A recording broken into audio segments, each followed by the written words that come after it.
And we're live. False 9, episode number 4. Sorry, Menners. I saw your tweet. We're back on the YouTube. I know you don't want us here. It's so funny, buddy. Like last week, I had a little Menners in my pants when he tweeted out that I was the most talented broadcaster by far in the Miniverse. I mean, I don't know. Thank you, Menners, for that. But then 2 days later, he's throwing shots. Like, he just like has to pretend that he doesn't like us, like, and I get that. That's his thing. Like, he has to not like something. Yeah, exactly. That's exactly what it is. Yeah, I mean, and I get it. Like, I don't. If I was 5'4", yeah, I'd be Australian balding. I know. I'm basically 5'3". I'm only 5'8". So he was giving you credit, but then he was talking shit. Oh yeah, he threw a tweet out. He goes, "Look at what's happened to the network," because this is on the Kirkman YouTube. And then he posted like a picture of the last like 5 episodes, and it was like 3 of our episodes. Oh, shout out Phil! Shout out Phil for defending us. Phil's like, looks like Buddy and Dave doing everything. Yeah. So which is it, Menners? Am I talented or do we suck? I don't know. Anyway, let's get into it. We have our first in studio guest, buddy. This is kind of like we threw this. I call it Hit Up Buddy yesterday because we have Dre Ruiz. Okay. A friend of mine, and I hit up Buddy. I'm like, you know what? Dre's coming in to do our Talking Loud Gambling Pick show. Why don't we do a False 9 show? Because Mexico, USA tonight. Monster game, World Cup qualifier. I'm already nervous. It's Huge. And then Dre has an unbelievably unique perspective as, born and raised here in the United States of America, but your family is of Mexican descent. Yeah, 100% Mexican, yeah. Okay. So, like, me and Buddy have talked about this on past episodes about being Portuguese and American and, like, when they play each other. I think Dre brings a totally crazier perspective. You can't even compare.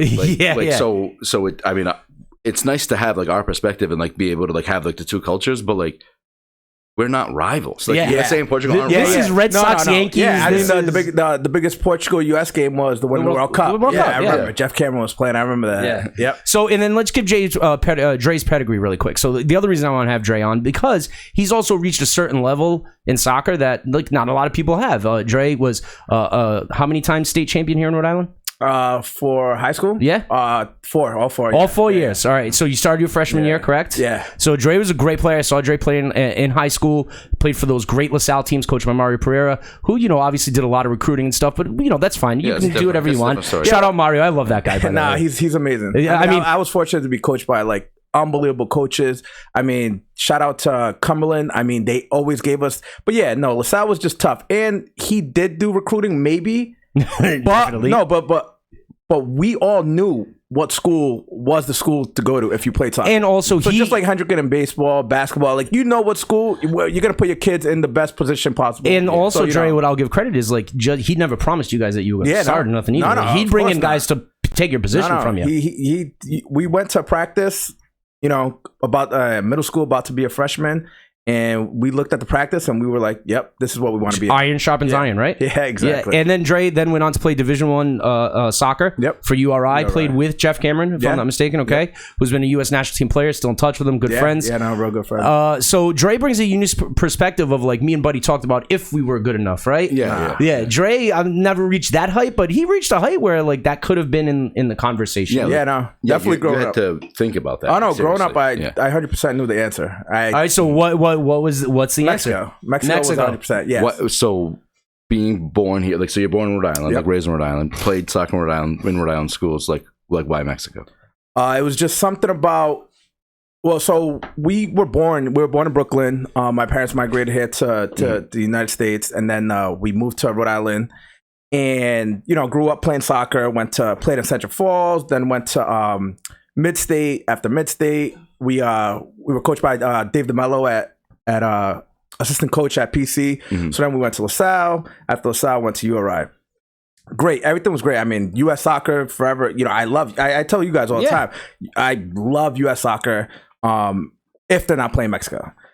Because growing up, I went there every summer. Every summer I went there with my parents. We went every summer, every August. And then that's where I would train. That was my preseason. Fortunately, I was good enough to play for Puebla's youth team. So that's where I was, I created a bond with them. That I knew what my blood was, so I knew what goals I wanted, And at that time, you got U.S. soccer really wasn't at the. Of course, and Mexico was just like, And they live it. Can I also make it a little easier for you? It was your dad's passion, right? Of course. Like, what son wouldn't want to make their dad?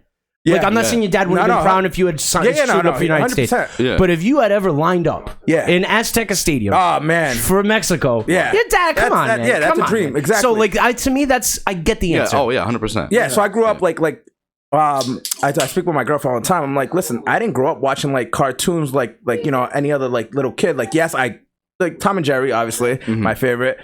But I grew up watching soccer with my father. And it would be like Mexican League, and it would be like the Mexican national team. Love watching soap operas with my mom. But telenovelas. Yeah, oh my god. But no, Mexico national team was, the highest point in your mind. That was the highest you could reach. And to like your point, the USA at that time, like they didn't have the drawing power that they have now. They weren't competing. Mexico owned CONCACAF. It wasn't even a question. Exactly. Yeah. So I think it's a little tougher now, but I mean, everybody has their reasons. So what do you think about then a guy like Ricardo Pepi, who honestly very similar situation as you, who even grew up even closer. He grew up in El Paso, Texas, right on the fucking border. Right there. Yep. For him to choose the United States, so I brought it up on a previous show. To me, he's the most important player for the United States in the last 20 years because he's a homegrown. The difference between him and I know I said it in another episode, but I'm going to say it again.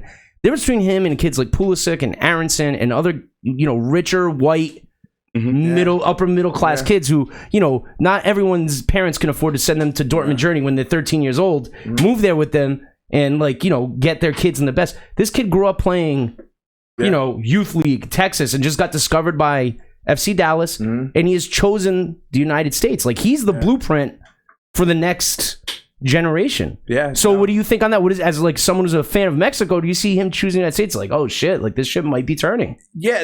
Well, it could be. I mean, not to speak on other sports, but football yesterday, OBJ, everybody was like, oh, where's he going? News, media, everything. They said, oh, he's picking these three teams. They had no clue. Same with soccer. No one has a clue what these kids, what these players are doing. Let's take the Brazilian that chose Diego Costa.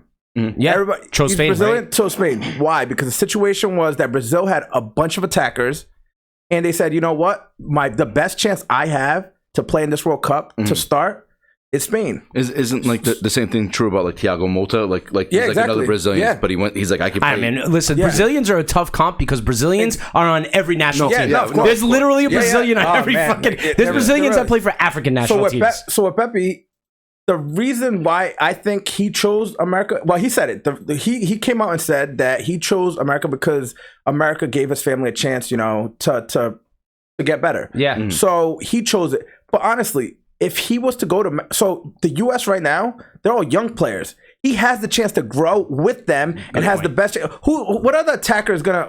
Very good point. Yeah. Very good point. Zardes? So you're saying he's looking at it like you're not saying that. You're not saying he's not prideful of America. You're also saying he's a smart kid. He's not a dummy, and he sees his path to playing a lot easier with the United States. Yeah. Not to say that he doesn't. That he couldn't play for Mexico. Couldn't play for Mexico. But which one is he starting at right now at 18 years old? Yeah, probably not. Yeah, in his development, which one's gonna keep his development going and not stump it? Like Raul Jimenez. Yes, he's injured, but he comes back. Pepi will be right on the bench. Oh yeah, I'm only not to say because he's not good enough to start, but it's just that seniority. Like he has. Raul Jimenez is better than Pepi. And he's just not there yet. Yeah. So like and right now with the U.S. national team, you have all these young kids that hopefully, which I see it's happening. They're all going to grow together, and they have the chance to do something special. This Qatar, hopefully they make the Qatar World Cup, which I think they will. But I mean, nothing. You never know. After the last one, exactly. That's why tonight's so important. Yeah, it's huge. It's huge. Crazy. Because it doesn't. In the grand scheme of things, it doesn't matter if Mexico gets away. Like, they're up 3 points in the group already. It doesn't matter if they get away 6 points because they're probably going to finish top of the group anyway. But just to Mexico.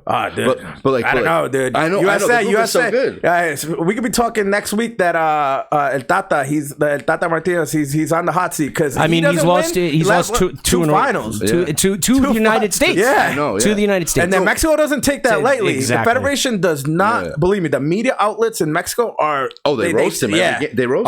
That's one of the differences between. It's almost like the New York media and. In the sense of Oklahoma City media. Oh yeah. Mexico's they don't take these. He's lost lately. Put it this Not way, to the United States. Greg Berhalter wouldn't still have a job. No, yeah, Okay, no, right, way, there it way. is. Yeah. And but like so, but whatever. If Mexico gets up like 6 points, like okay, Yeah. that's expected. But you just can't give up that much ground. You can't lose home games in CONCACAF. It's just so much riding. And then the other thing too is like, let's not sleep. I know Josh. You know, we're gonna call Josh in a little bit. Shout out Joshinho. He's talking about Canada to our Canadian friends over there, So Shark good. Levay and Barcelona Advisor and those guys. That team is legit. Yeah, no, they're so good. now you have only the top three. So for anyone who doesn't know, the top three qualify from CONCACAF. The fourth then plays a playoff with Against Oceania. Oceania, So yeah. usually it's Australia. That's usually what it is, okay? New Zealand, And you never want to get in a playoff, period, in soccer. Look at Italy. Italy did not qualify for the last World Cup because they lost in a playoff. So it's not something you want to Anything do. can happen in one game. Anything can happen in one game. Anything. And then, so so long story short is Canada doesn't suck the way it used to be. USA, Mexico, and then, you know, you were fine against everyone else. All of a sudden, Canada's good. Costa Rica is always Costa Rica, right? Panama's viable. Panama's viable. You know, you have viable, like, all of a sudden, if you're the third tier team, that's not a place you want to be. Which that's I said that the last time we talked about CONCACAF, that like Canada changed everything because you're like, oh, okay, I can at least slide into 3, maybe like Jamaica, maybe like somebody beats you or whatever, but like it's not that way anymore. Now there's 3 juggernauts and you can't slip up. Yeah, no, it's I listen to what like Messi says, why he's struggling, why he's having a tough time adapting to the French league. Farmers He's saying that it's Is it too slow? he says too physical. He said it's very physical. He said I it's would not very expect physical, and that is exactly what it is playing. Not to the same level of Nailed like it. French, but Nailed it. Honduras, Go. El Salvador, Guatemala. yeah, On those fucking shitty fields, exactly. dude. Yeah. You're used to playing, like today. They're taking the Mexicans to Cincinnati. Before they used to take them to Denver. It was huge. Like whenever Mexico would play USA, they would take them to altitude. Yeah. But then they noticed they were like, They play in Azteca. cold. They play in Azteca, right? But it was more about the cold. It was like. So now they play. Mexico trains in like Monterrey, like all these like high altitude places where it's still cold. We're cold, but now they're saying that they're taking them to Cincinnati because Cincinnati has. They're saying more American. So, like, because that's- Mexico travels well. Mexico, believe me, today I there's know. gonna be a lot of Mexicans. So I was all right. Great point. I had this on my list. Hold on. I'm sorry. I literally was going to say that, like in Cincinnati, they're playing in Cincinnati. I remember before when USA needed the money. Yeah. Right when I was a kid, they'd play in Los Angeles. They'd play in Texas. Yeah, and it's yeah. like it would be road games. Yeah. But they needed to sell out because they kept the game. Or they play at RFK on the concrete. Yeah. Wild. But what they've learned is that, all right, we can now sell out these other ones, and let's bring them to Middle America. But then you look up, there'll still be 15,000 fucking Mexicans there, bro. There's U.S. soccer is smarter about it now because like so for a while like Columbus was like that's where like Dos Cesario That was the go-to born. team. So like that's I honestly was very surprised this game isn't in Columbus. It goes like there's a lot same kind of thing like it'd be very American, like very passionate. They're very loud, all that kind of stuff. But like now they're just so much smarter than they used to be. To your point, where like they're not playing in fucking AT&T Stadium anymore or Michigan Stadium. Exactly. They were like home games for Mexico. Yeah. Dude, I'll made never no forget sense. here at Gillette. I'd be like, where the fuck all you guys come from? Like, what the fuck? I don't know. They come from like Canada. They were. Dude, it would be like the stadium would be sold out, and it'd be like 40,000. They were coming from everywhere. By the way, Narcos Mexico season 3, I just watch binged it. It was fucking awesome. awesome. Shout out to like watch that shit. That shit was really good. Bad No, Bunny? buddy. I No. don't have Netflix. I'll give you my login.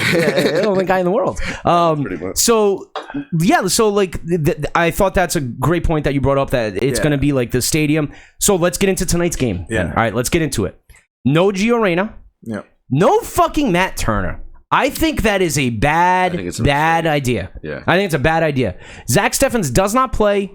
I know he plays more of Berhalter's, like he's more style with his feet and everything, and that's all fine and dandy. Give me the guy who's informed. Give me the guy who's going to make shots.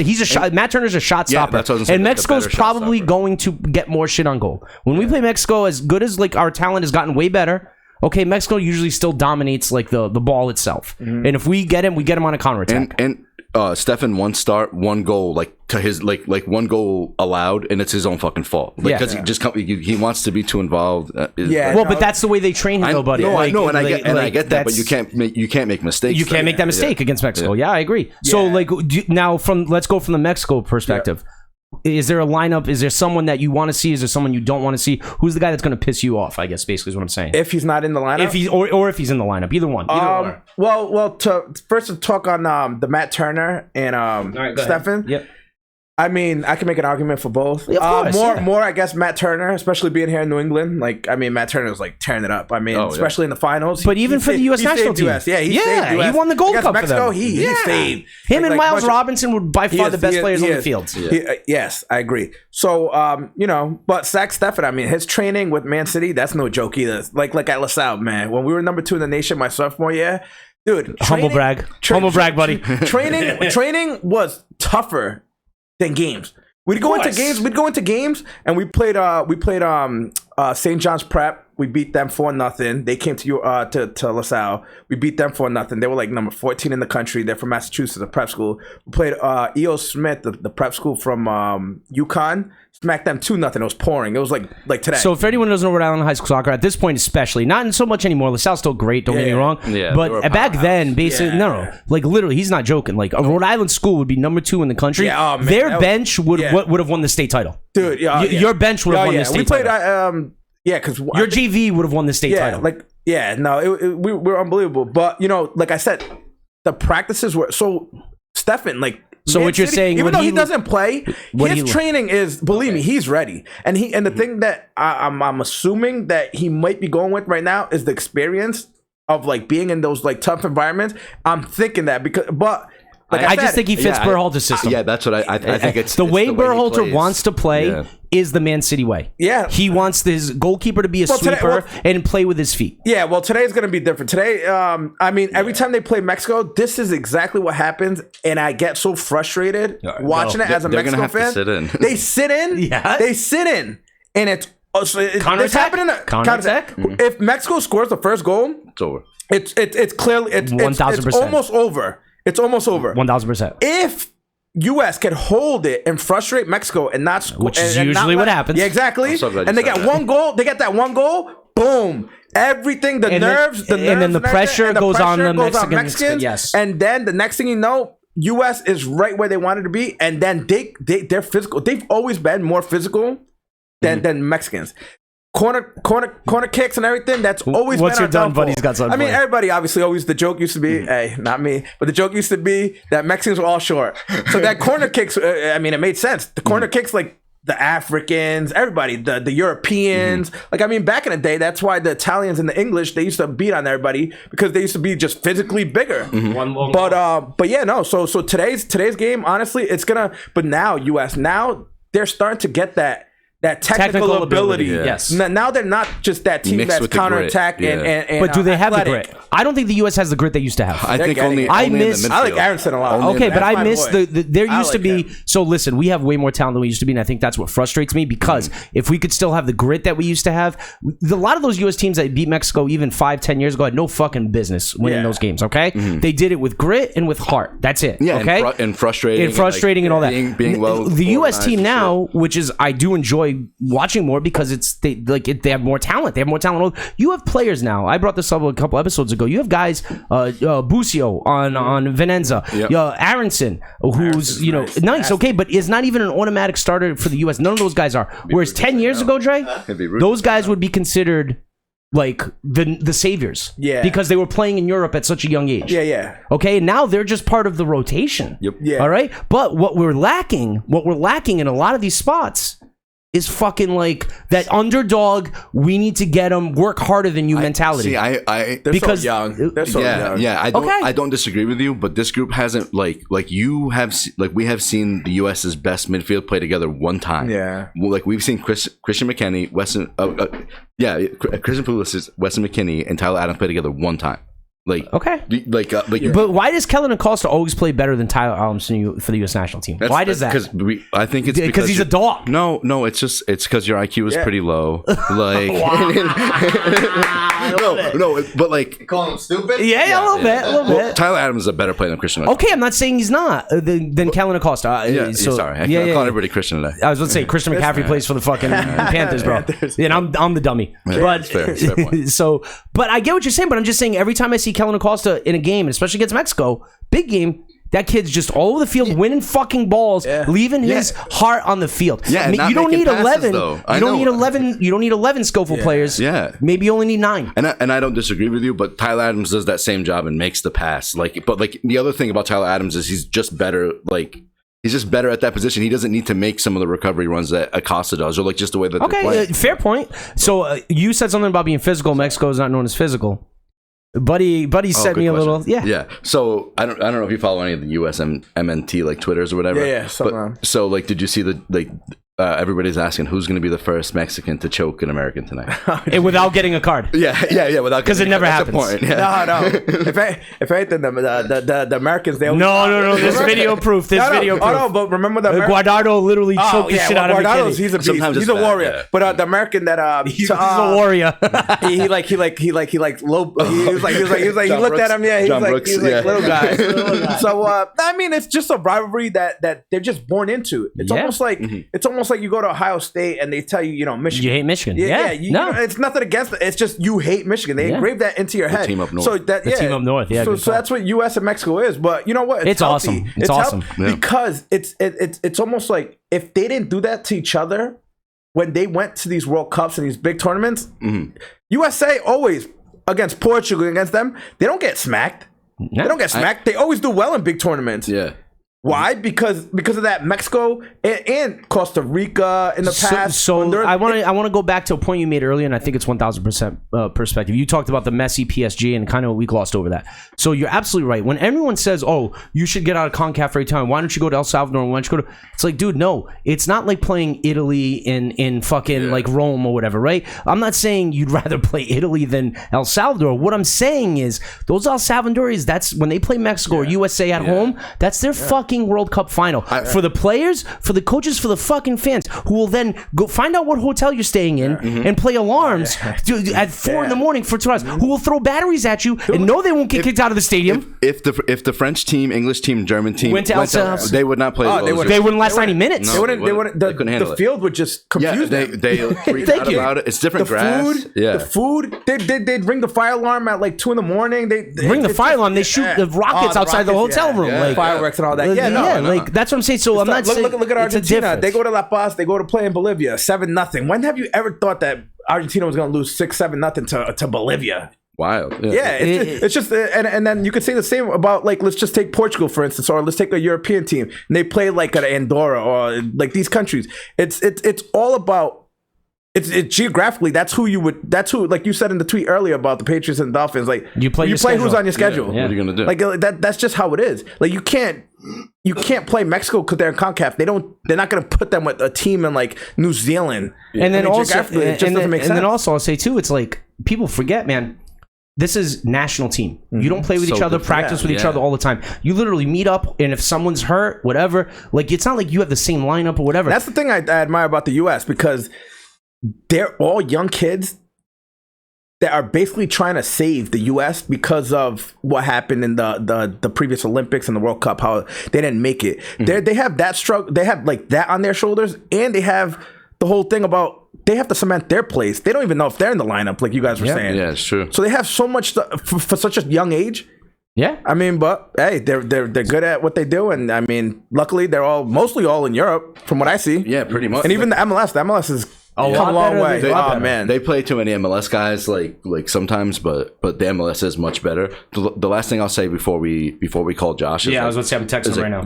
The wildest part like about like the US's growth, like whatever over the last 10, 15 years, like 10 years ago, I would have been like I said, I was joking before. I'm so nervous for this game. 10 years ago, I'd have been watching. I would have known. Like we're gonna go get my ass kicked. Yeah, like, I'm gonna go fucking watch this game and like be and hope that just pray that you and hope we nick a goal and hope somebody, you know what I mean. Just now you'll be disappointed if you lose. And Mexico is better than the United States probably. If the United States don't get 3 points tonight, it's a disappointment. Yeah. If the United States don't get 6 points this window, it's a disappointment. And that's the way it should be. Yeah, 10 years ago wasn't. If you want to compete, you need 6 points. The U.S. is no underdog today. So we're betting on USA today? Well, don't. I mean, I don't. Play the draw. Do you want to call Josh? We're going to switch it over. We're going to then call up our European soccer expert, Joshinho Souza, and we're going to talk a little bit of Portugal on Sunday, monster game, and then other teams around Europe as well too. And then we'll end the episode.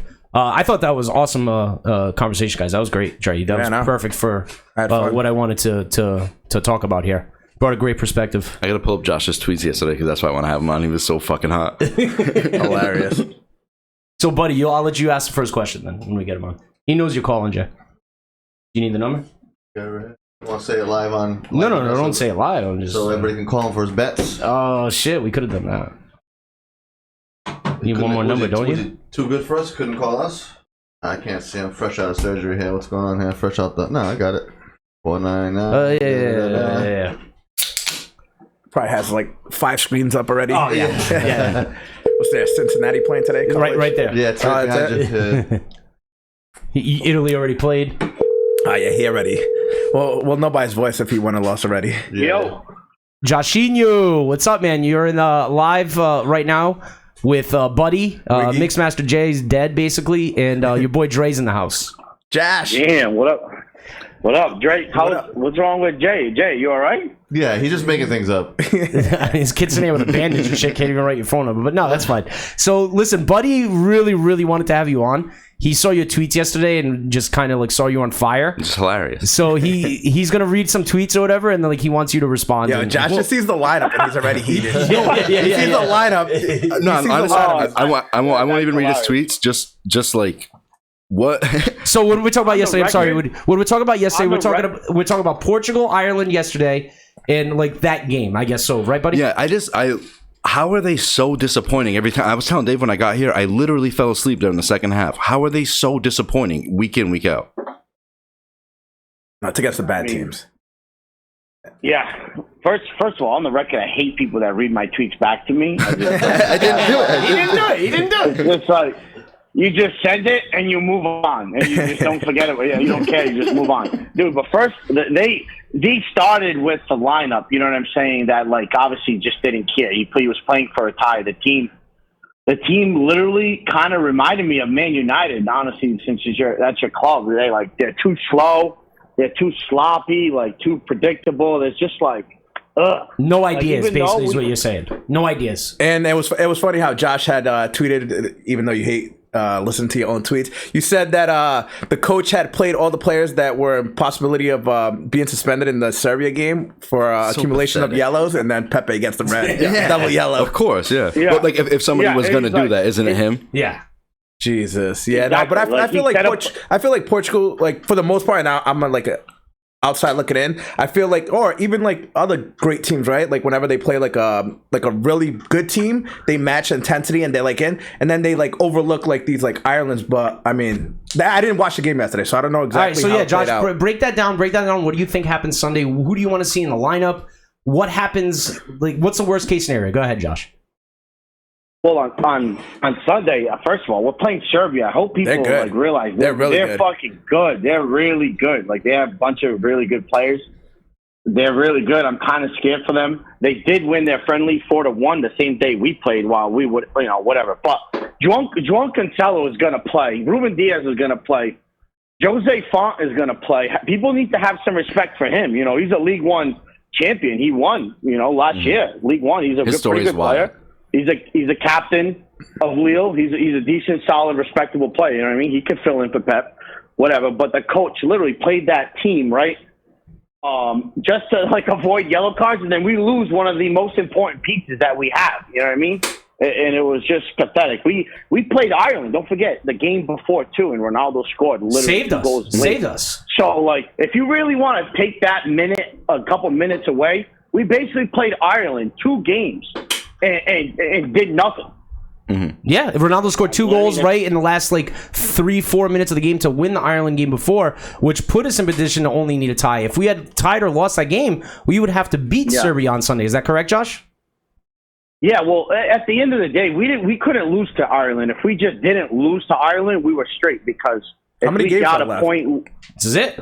just one game. We got Serbia? one game This left. is it, Josh. Serbia? This is it. So they need a tie. What a or joke for win. Assange. Yeah, so basically, Yeah, we need a tie. Where you Josh, guys playing? in Portugal. Josh, lay it out for everyone who might not know, because USA, Mexico, we here in the CONCACAF, there's a lot of games left. This is it for Yeah. Europe. This weekend coming up is it for Europe. Top two. So we will finish either 1 or 2. But what's the difference? Tell But the the people. thing is, it's first of all, it's goal differential first before head to head when it comes to qualifying for the World Cup. I got a which- question on that today. Perfect. Great that you brought that up. Yeah, we're ahead of them on goal differential. So by us being ahead, if we just tie, we're in. We're in. So, but Serbia let will need to beat us. let the people know the difference between first and second place, though, in Europe. What are the differences of what happens? I mean, you want to finish first, so you avoid the big playoff. big names that are also finishing first, and you also want to avoid the playoffs that Ronaldo had to put his team on his back and carry us. Remember Sweden? Yeah. So what I'm saying is first place. Hold on. Remember that BMD against fucking Sweden? You fucking bastard. Yeah. So first place, you automatically qualify for the World Cup. Second place, you have to play a playoff, which you never know what could happen. Like I said up earlier in this show, Josh, Italy didn't qualify for the World Cup last time because they went into a playoff and lost. So like if you first place gets you in, done deal, you can then figure out what your lineup is going to be and figure out what you want to do. Yeah. A lot of people want Fernando Santos' job, Josh. How do you feel on that? Oh, yeah, I 100% agree. Like, I'm ready for him to leave. And the thing that kind of, first of all, we have a four goal differential with Serbia. So that's a pretty nice, cushion to have. All we need to do is tie, and that game's in Portugal at the Alvalade. It's at Sporting Stadium. We better show up and play. That's where Bruno became a really good player, obviously. Mm-hmm. Hopefully he does something because he's been kind of ass and nobody wants to talk about it. Like, he's like he hides in these moments. And I find it so weird because I compare him to like Kevin De Bruyne, but like Kevin De Bruyne, no matter where he plays, shows up and does something. You know what I mean? Bruno, at moments, you're like, damn, is he even playing? Mm-hmm. Which is crazy to me. I think that's crazy. But is Bernardo Silva a better player like for this team then? Like should they sub? Is that a switch that you would make? Bernardo's playing unbelievable this year. I mean, he's a little hurt right now, but I think Fernando Santos is a problem. So if you remember, we obviously won the Euro in 2016, and then in 2019 we won the Nations League. You know what I'm saying? So that Nation League trophy is sweeping things under the rug. That's really going on. It's like this is I always say this to myself, but it's like having a Fernando Santos coaching Portugal is like having a Ferrari, dude, and not being able to drive it at all. He can't get in the car. He only knows how to drive automatic. He can't drive stick. Dude, it's like if Joe Biden had a fucking Ferrari. You won't even know what to do. There we go, Josh. So he'd be like a Wolf of Wall Street. He doesn't even know it's a car. He's like, oh, what's this? I don't even know what's this. So I guess what you're saying is, and I do agree with you, is that Fernando Santos, when that 2016 wasn't as talented, he was a better coach for that team because he could bring it together with his tactics, playing more defensive philosophy, getting out with ties and things of that nature. Whereas now this team, you're right, Josh, is way more talented. And we have, stars at every position, stars that are starring all over Europe, and then they come together and it's fucking 0-0 against Ireland. But also, to Dave's point about the stars, is Portugal in trouble if Pepe is that important to them? I think he's right about Jose Font. No, he totally is. But they're both in their 30s. Who's the next guy to pair with? I'll worry about that fucking 10 years from now, after buddy. Qatar. Yeah, after let me fucking get there. Let's not forget also that COVID also clustered this whole season and this whole year where other years you'd be able to go train for 2 or 3 days before the games. Now they go a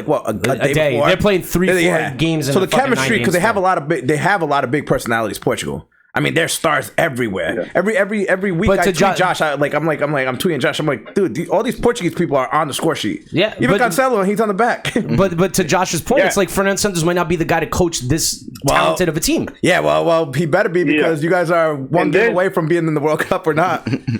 So I don't think is there time, Josh? Is there time to fire him? Then who? He brought us titles, so you got to respect him. But I think it's time to move on. Just like kind of the USA coach. The USA coach won the Gold Cup, and now everybody thinks he's like the next guy to coach this team. I don't believe in him either. But Portugal's still missing a couple players too, dude. We don't even have Pedro Neto's not playing. Pedro Gonzalez is not there. Those are some pretty good young players, dude, that are not even in the team right now because we got so many players. That was my main point I was getting to. We have so many players. It's like Fernando Santos' job is also kind of harder than, let's say, a team maybe like Netherlands that really is good, but they have a really strong 11 in Belgium is another team like that, right? Who the starters going to be for Belgium. They're not deep. Yeah, but I think Portugal have a lot of players. Man. Yeah, it's a tough job to have in balance and get the correct lineup. The guy seems to not get it right, and the correct subs too. That's a whole different. But now that I think about it, with the U.S. and Portugal, and maybe even Mexico, aren't we at the point of the season or in the part of the year that it's you can't fire them right now. You basically have to either get it after you get into the World Cup, then you can fire them. But even then, I don't even know if you can't though. That's the thing with as Portuguese fans, we're going to be frustrated for the next year because well, you have till 22. So if he plays a couple friendlies and he doesn't play well, he's staying. They are staying. They're staying at their job. They're not leaving. Yeah. All right, so Josh, we're going to end it with this prediction for tonight: USA Mexico. Who you got? Honestly, I really wanted to see the lineup. I really wanted to see the lineup. It fucking sucks because Pulisic isn't starting. I found that. I even told that to Dre yesterday. I found it weird how the coach was revealing a lot of information about what we were doing as a team. You know what I'm saying? Going into this game. I'm like, maybe, I don't know. I would never mention anything. Why were you telling him who's playing the Patriots way. Just put everyone on the injured list. Yeah. It seems odd, but it did help us out, obviously. I think Mexico is going to have a strong team. You know, they're going to be very good tonight. And that place is going to be filled with Mexicans. They're going to show out, dude. They're out there. Dude. I know Cincinnati. I don't know if you guys talked about on that. Yeah, we did. Dude, they show up. I saw a Twitter video. Somebody paid $1,040. Two Mexican guys with jerseys on for this game tonight. They love it. I mean, it's gonna be a big game. So then, give me Sunday, Josh. Are we gonna be crying Sunday? What are we doing Sunday as Portuguese fans? Well, you're safe either way, right? No. You got second place, but I don't want to play a playoff. It's a playoff. That's right. I don't want it. You tie, you get first place, and you're in the World Cup.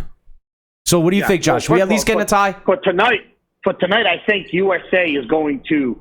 I think that game's going to end in a 1-1 draw. It's not going to live up really to the hype. It's going to hit under a draw, and I think USA covers the half goal. That's what I bet on, so that's what I hope, and I'm rooting for USA. All right, so give me Sunday. I'm not rooting for Mexico. And Sunday, I think we played for a tie last fucking game. We're probably going to play for a tie this game. That's what's going to piss me off. Serbia. I think that's what we're going to do. I don't know what Fernando Santos is going to do, but I really hope he comes out to play. Well, and we match Serbia because Serbia's fucking nice, and Serbia needs to win. We have to respect Serbia. They have really good players. Dude, all their players are on top flights now. Yeah, for a small ass country, man. Just to name some, they have that dude Tadic, Dusan Tadic, whatever, plays on Ajax. He's a top player. They have Vlahovic, whatever, the forward for fucking Fiorentina. Very good. Yeah. We have the Jovic kid, the Benfica boy that went to Frankfurt, and now he's on Real Madrid. He's there, dude. They have Savic on Lazio. They're nasty. Yeah, Lazio, that kid's nasty. They're deep, dude. Nah, they're deep. Dude, they're no joke. They're no very walk in the park. If they're 11, not saying good as ours, but they're very good. Obviously, we don't have and they play well together too. Yeah, won't they? And they'll probably as an 11 work harder than Portugal's 11. And they know they need to win. Yeah, I think having the tie in our back pocket is a detriment. It's going to hurt them. Yes. Yeah, you guys got to play to win. Portugal will no play to tie. Like USA does that too, where they play for that extra. They play for that draw, and then you're now. And then you're down 1-0. Yeah, now you're fucking. Now you're fucking chasing the game. Yeah. With three draws in your back pocket, so that's huge. The game's at home. It's in Sporting Stadium. There's going to be, I'm sure, a good amount of people there. And I think we're going to get a result that we need. I don't see us losing at home. But me neither. All right, Josh. Thanks for calling in, brother. Thanks for coming on with us. We're gonna have you in studio soon with Dre. Probably, I think that'll be a good one. Us four all together, that'll be good. We'll do that shortly. I'll get in touch with you, man. All right, later, boys. See you, Josh. All right, that's going to do it. Unless you guys got anything else, I think that we covered it all. Oh, you want to talk about Harry Maguire? Really quick. I'll let you go on that. And I know Roy Keane said this. Shout out VD for tagging us in this tweet. How fucking embarrassing is that? You win 5-0 at Albania. Explain it. Okay, so England wins today 5-0 at Albania. Harry Maguire celebrates. I think scores the first goal. Yeah, scores the first goal, game-winning goal. I think he blocks his ears. You know what I mean? Be like, oh, the hate's not getting in. You fucking suck, dude. I'm a Manchester United stan. I have Manchester United tattoo underneath the crest.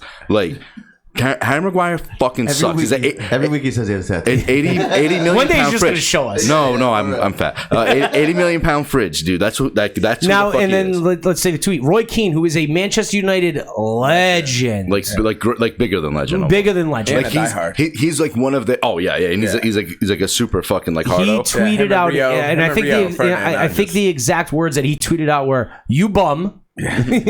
you think that the noise isn't coming in. You've been trash for United. You think scoring against Albania is all of a sudden now this this like, I'm. He Go ahead, says, read he it. says he thinks he's shutting up the critics, but I think it's embarrassing. He's been a disgrace the last couple of months for Man United. He thinks if he scores there, he's going to shut up the critics. Embarrassing, and that's what it was. He's the Man United captain, and he sucks fucking dick. And that's okay. Great, if you're you into scored that. for England. Yeah. It's not I good mean, enough for Man United. if it's to the critics, I mean, he could easily do that. But some of the fans might think that's to them too, because Yeah. most of the fans are We're like his we're critics. shitting on him. Yeah. So like that's probably like what Roy's like being like, yeah, relax, like.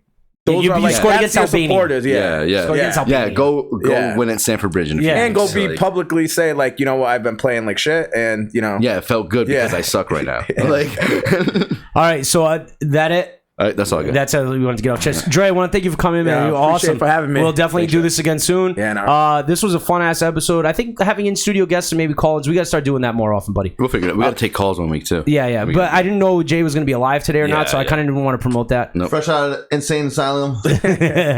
Jay's battling through coming in today, man. I love it. But I think hopefully next week we will be back with another in studio guest, Tommy Quinlan. Maybe I'm going to reach out to him Monday. We had a soft yes from him, so we'll reach out and we'll preview the MLS playoffs and react to this weekend. We'll react to USA Mexico, react to Portugal Serbia. So hopefully we will see you next week. Yep. Good idea. Revolution not playing for 21 days. Not good. Not good. Yeah, we'll talk about that next week. All right. man, that's So the worst. yeah. We'll shout out your socials. So at False 9 Show, at Daver1819. Go give Dre a follow. Dre, shout out your Twitter. Dre Ruiz. At Dre Dre Ruiz. Ruiz. Yep. VACNC. At VACNC. All right, guys. Thank you so much for tuning in. Let's get those views up so Menners doesn't trash us like on fucking every week. You know what I mean? Jesus. Fucking, we have Shout more out views. Kiki. We have more views than his last show, by the way. Oh, just saying. That's your boy, though. I know, I All love right, him. peace. Love you, Matter.